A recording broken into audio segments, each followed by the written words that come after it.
Good morning, everyone. So we'll start with the Spark introduction today. So the exception handling and module package will cover as part of when we start doing things in a PySpark. Okay. So so it's same as what we do in Python. So anyway, we are going to do it. So we'll start with the Spark. So we'll see. I just don't want to delay it. So if you look at Spark as a framework, right? Uh, it's basically a lightning fast unified analytics engine. Okay, that's what they claim in their website.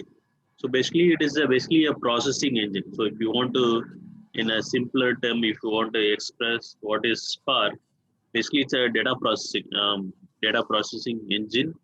Uh, when we say data processing in distributed manner, it's not that single machine single machine processing engine. It's a distributed in memory processing engine. Okay, so we will understand what is in memory. Okay, so how that is getting how the data is getting processed in distributed manner in memory. We will understand in detail. Okay, so we learned about Hadoop, right? So when we learned about Hadoop, so Hadoop is not just a terminology, but internally it has many components, right? We started with the learning HDFS, and we started which is a storage layer, and also we learned what is MapReduce, which is a distributed processing engine, but it is a disk-based processing engine. Okay, so it's not in-memory processing engine because we take each block and seek the disk and read sequentially read the data and do the processing. Okay, so that's what we do in the MapReduce. Okay, and it has components like the Scoop and Hive, which is a kind of query or data warehousing engine for data analysis. Okay. So similarly in Spark also, we have multiple components or called as modules or library, whatever you call it as. So this is in high level, Spark has these many components. Okay, when we say Apache Spark, basically this is a core component, okay, or engine which does the actual execution. Okay, so these are the wrapper layers, okay, or wrapper components. Like you can think of as a Spark SQL is very similar to Hive, okay, but internally it does it will not do the MapReduce, so it is part of the Spark ecosystem. Similarly, Spark streaming is a one library which is used to do a real-time processing. Okay, so we will understand how you do the real-time processing. You can think of as a the real-time um, analytics happening. So even if you take a Twitter as an example, okay, so how do you trend is being calculated? So all are using a streaming application, finding a trend or kind of a credit card. Whenever you make a transaction, there is credit card fraud detection is being detected. So all these are real-time applications which are built using streaming libraries like Spark Streaming. So Spark Streaming is not only the streaming library. There are other streaming applications as well. Other streaming libraries like Storm is there, and we have in Flink like Spark is one of the data processing engine. Similarly, Flink is also uh, another processing framework. Okay, so there is a um, framework called Flink. So stateful computation over data stream. So this also has a streaming library, but compared to Flink, Spark is very popular because of uh, because of the large adoption of the community, and also it has very good features. It is easily can coupled with the Hadoop um, Hadoop Beyond cluster. So and also it has very good features for machine learning as well. So it has a library called MLlib. It's for machine learning. So if you want to build a machine learning library, machine learning use cases, you can build using a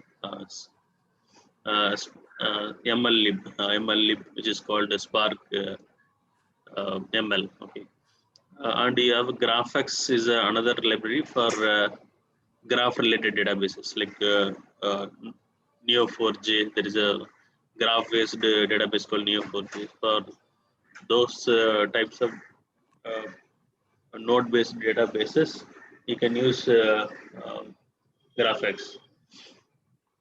Okay, so these are the libraries which is part of Spark. Okay, now we'll start learning one by one. So basically, I will cover little part in MLlib because machine learning is another vast area, right? So I'll try to cover few algorithms from here. GraphX probably I will not take because I'm not familiar with the GraphX. So we'll be focusing on Spark Core API and Spark SQL and Spark Streaming and bit of MLlib. Okay. So do you have any question? No, very good. So in the real time, these two are required, right? Sorry? Spark SQL. I mean, in the real time, Spark SQL and Spark Streaming is required, or they need more? Yeah. Those are the see Primary components.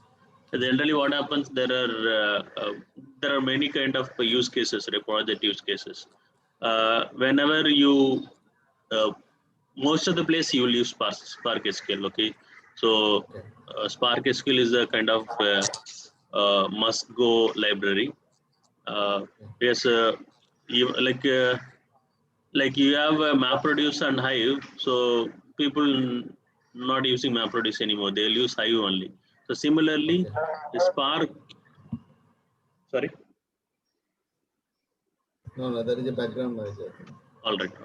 So Spark Core API, which is basically working with data structure called RDD. We will discuss about what is RDD. So it is kind of a raw data structure. Okay.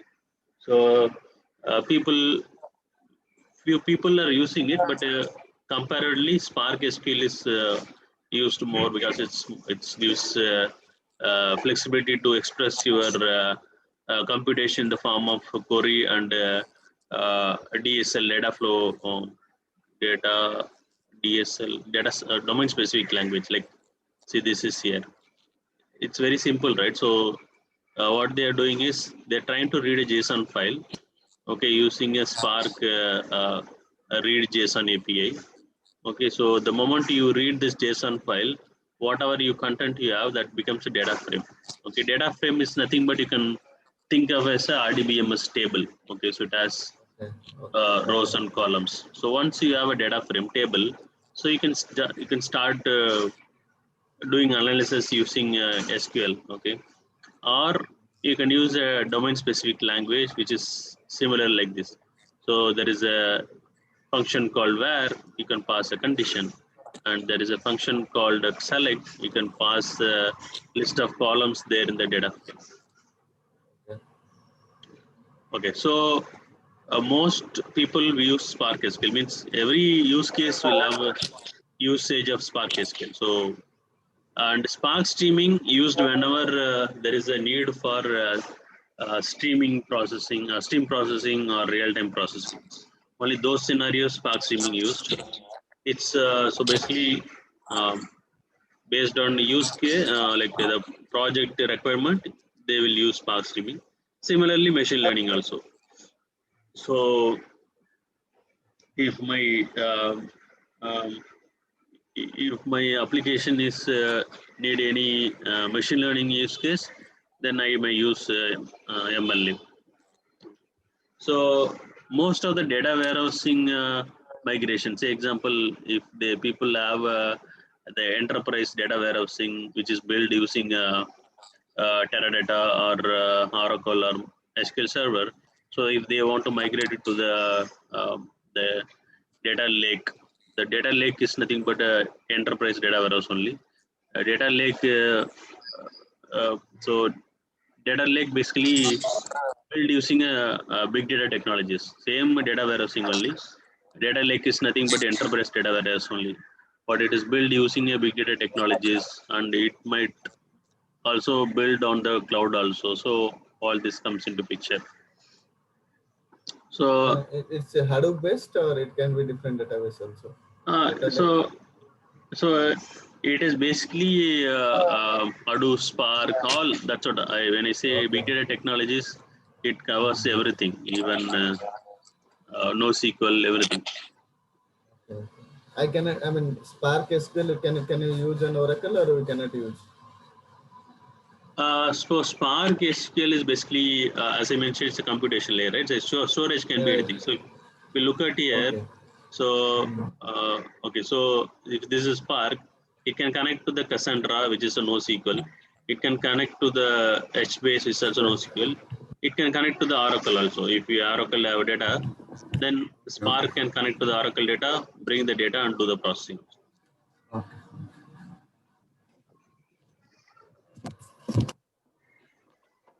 So, Pari, I have a question. What is the difference between data processing via Spark and data processing via Databricks? Okay, Databricks is Databricks is a company which is offering the Spark. Okay, so basically, Databricks is the one who developed the Spark. Okay, so they are the main contributor of the. They are the many. They have the all the committers mostly from the at least Databricks. So till I think Spark 2.x, 2.x, they don't have a cloud actually. So what they were focusing on only the framework. Okay. Now the recent version, I think from Spark, I think I don't know whether from 2.4 or something, they provide a cloud solutions. Okay, so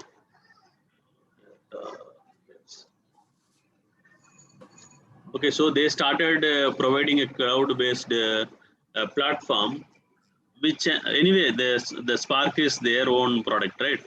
So so they started giving cloud-based solutions so that you can just go and use their cloud and develop your application. So it's basically Databricks. It's a cloud solution. Means they are providing a cloud-based solution for developing your application using Spark. End of the day, it is going to be Spark, but only thing is whether you are using On-premises their environment. Instead of on-premises, might be we have to use cloud, right? That's so basically, it is you can think of as it's another competitor for Amazon or any other cloud provider who's having Spark. See, if I want to install Spark on any of the cloud, so I can go and create a instance or VM in the Amazon. I can install Spark. I can work on it. That's also one way. Or there are other cloud providers like even GCP, Google Cloud Platform. There also you can go and install Spark and work. Similarly, Databricks is providing a cloud-based solutions for developing a Spark application. If you want to tell in as a simple term, it's another provider. Cloud is another they are not actually a actual cloud providers. So you can think of as a it's one of their Databricks cloud is the Databricks cloud-based Spark environment. You can think of as it's everything will be there. You have to go and develop your application. See what we'll do when you go to Amazon or Azure or Google Cloud Platform. So you have to go and there are even there also you have two options, whether you want to go and install by yourself Spark and manage yourself Spark, or there are managed solutions. So okay, so if you want to put in simple terms, Databricks gives you a managed a Spark cluster. You can go and develop your application. That's a very simple uh, thing I can say. Okay, thank you. Yeah. Okay.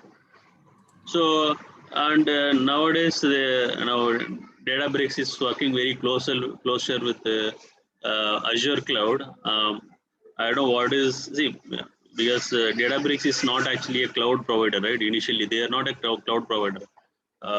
So they are providing a Spark based environment on a database, but internally they will use the VMs either from the Amazon or from the Azure only. So they are very good tie up with Azure. So you see everywhere you see Databricks clouds uh, being used with Azure.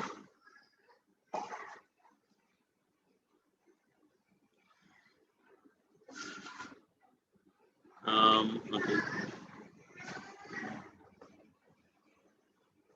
See, what is happening is what okay. So we will discuss later, but you can think of as a see. Everybody. Okay, so if you understand a Cloudera distribution Hadoop, you will understand actually. So if you just correlate with that. So what is Cloudera distribution Hadoop? So basically, it's a Cloudera is a company who takes the Apache Hadoop software and they add some add-on components and they provide CDH Cloudera distribution Hadoop. Now actually it's become CSD. So they provide all the support they will provide. So you just have to use their software and build your application. If any you have to take a license, and if you have any problems they will support. Similarly, Databricks also there is a open source. So this is an open source site, right? So which I was explaining. So this is a Apache Foundation website. Okay, uh, spark.apache.org. This is the open source, and we can go and download our Spark software and we can use ourselves. But this software is developed by Databricks only. Databricks plus some people who voluntarily want to be a committer and do the stuff. And when it comes to Databricks, they actually take that again the open source Spark, and they had more features because they are the one who developed the Spark, so they know uh, in and out of it. So they are providing a solution so that you could take a license from them and you can develop applications very easily. So they have the runtime. So each runtime has version associated to the Spark. So we'll see. We'll actually when we I will tell you you can create a free account in Databricks Cloud and you can start coding here also directly. So there is a community free trial account. You can go and try. You can learn Spark from here also. Okay, so I will tell you all those stuff.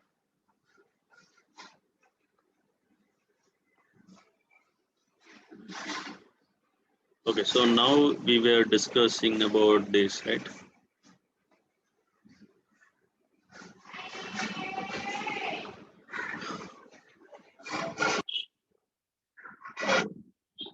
So they focused on Spark when they talk about the Spark framework. It is speed. They claim it runs workload 100 times faster than the Hadoop. That's what they claim. Okay, so Spark achieves high performance for both batch and stream processing data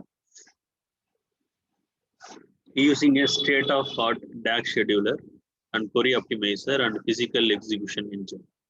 Okay, so we will slowly understand what is DAG, um, um, directly acyclic graph, um,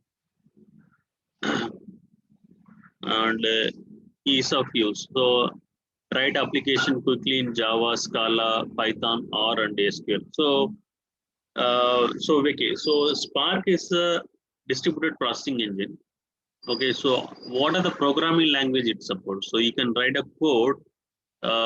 You can write a code in Python and access the Spark functions. The Spark API. When I say Spark API, it's again functions and packages, right? So you can access through Python, or you can write a code in Java. You can access the Spark API, and Spark APIs are available in Scala programming language as well as R. And anyway, we'll be using Spark SQL.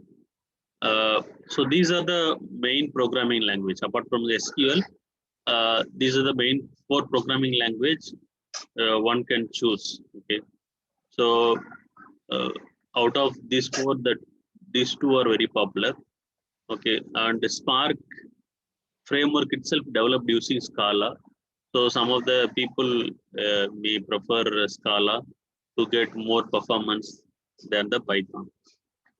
But recent versions from Spark 2.x, Spark claims that both performance using Spark with Scala and Spark with Python is same, because the underlying execution engine they made is very similar to all the both the programming language. So that's what they claim. But people learn PySpark because it's very, so Python is a simple, right? Simple programming language. So that's a reason people use PySpark. People who are from Java background, either they use Java or Scala based Spark. Yes, it's very closer. Both are Scala is basically a functional plus object oriented programming language. So Java is object oriented. So they are very closer. Generality combines SQL, streaming, and complex analytics. So we will understand all this later.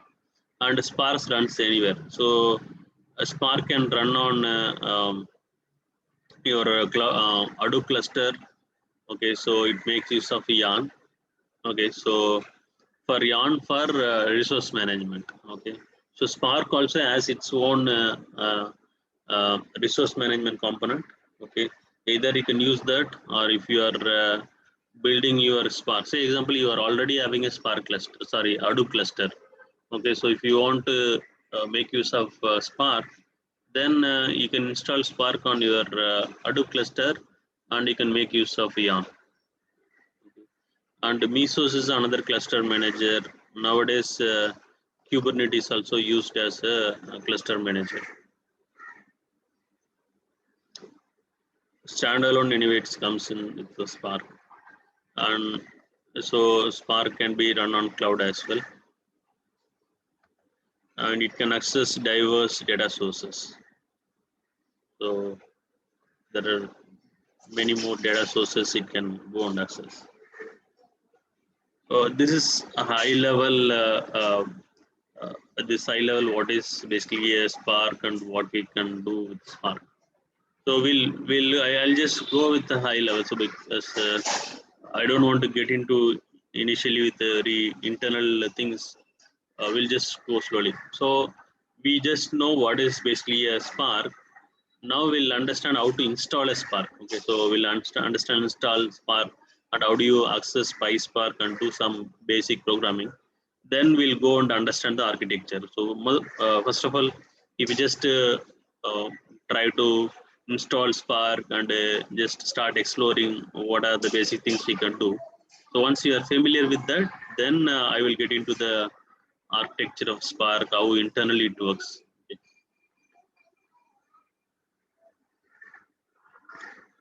Okay, so if you want to install, you can go to this website,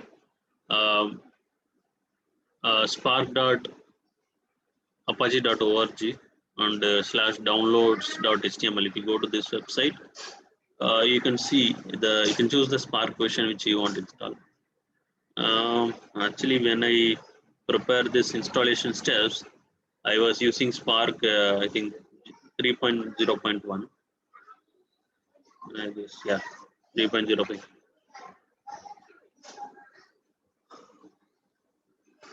Now the few more versions are introduced, latest versions are introduced. The latest version is 3.1.1. Either you can use this or you can use 3.0.2.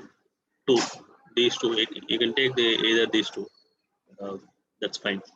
And so Hadoop. So since we installed Hadoop 3.x, we will use this one pre-built for Hadoop 3.2. Just choose this one, because if you choose Hadoop 2.7, so you should have Hadoop 2.7.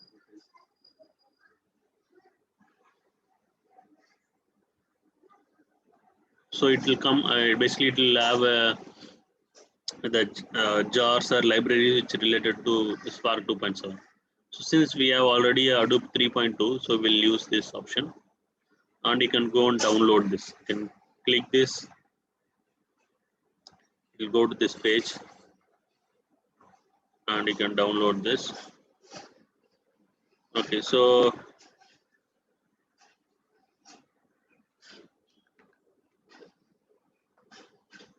before we actually download Spark, so I think I don't know, maybe installed a Python the local machine or VM, because I am going to use the so there are two way. Okay, so you can use whatever way you want to take. Okay, so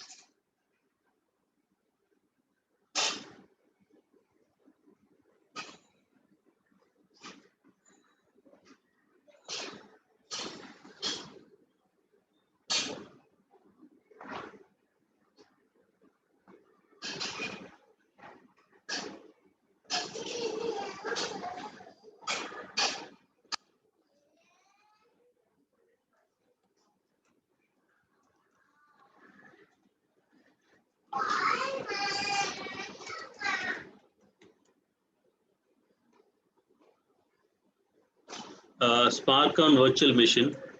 So Ubuntu virtual machine, which we have already. So this is one way. You can go and install your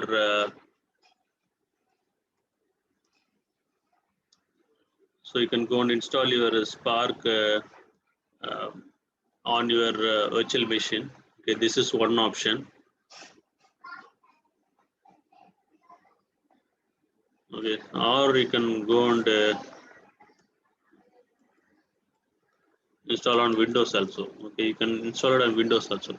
There are some uh, things which you cannot try when you install a Spark on Windows machine, because you cannot have Hadoop on Windows machine, right? So basically, Hadoop can be installed only on the Linux machine. So we can, if you install, so if you want to install Spark, so basically there are some, at least we are going to use PySpark, so there is a dependency of having a Python to be installed. So you need to install Python.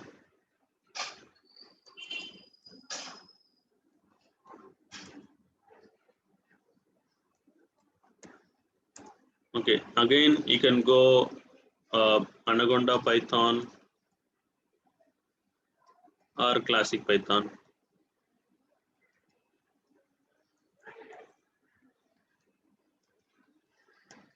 So I am using Anaconda version of Python. Okay, so here also, whether you install VM or Ubuntu, so you need to install Python. Okay, so this is one part.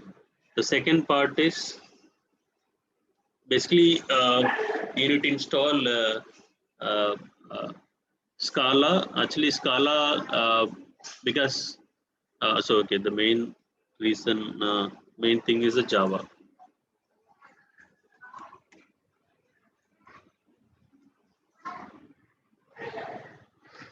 because without Java it will not work. Spark developed using Scala. Basically, Scala needs a Java runtime. Without JVM, Scala will not work. So Spark also will not work. So this is the very important. Okay, so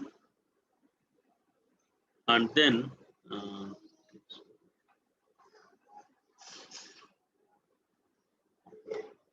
third one is, so you can install Scala or you can leave it. If you don't install Scala also, basically it comes with the Spark comes with the Scala bundle. So you can ignore this also, but even if you install also not issue.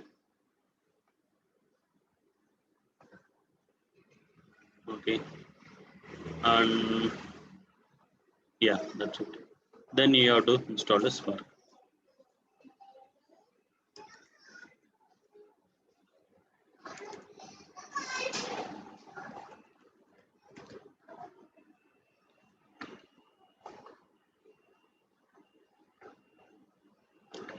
And I also suggest you to, okay, so SBT is for Scala based one.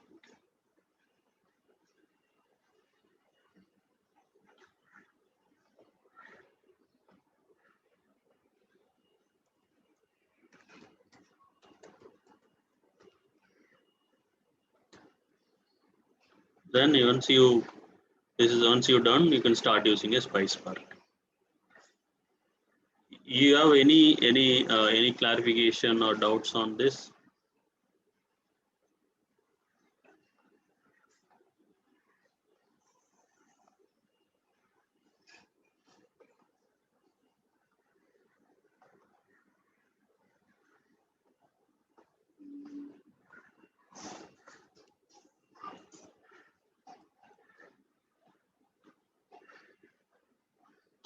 So basically for I would suggest you to go with the this option, okay.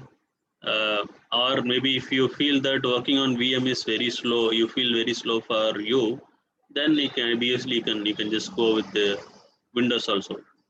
Okay, so that's also not an issue, right? So if you want to install on on VM, so these are the steps. Okay, first you need to install Anaconda distribution of Python. Okay, because since we already have our VM with Hadoop already, it's already available. So that's what I suggesting to install it on your VM itself. So but if it feels very slow, you can go with Windows option also. So these steps will help you to install it on a VM. Okay. So first you have to install Python. So you can go to this website, Anaconda website, and then get this file. Okay, so you can get the latest version also.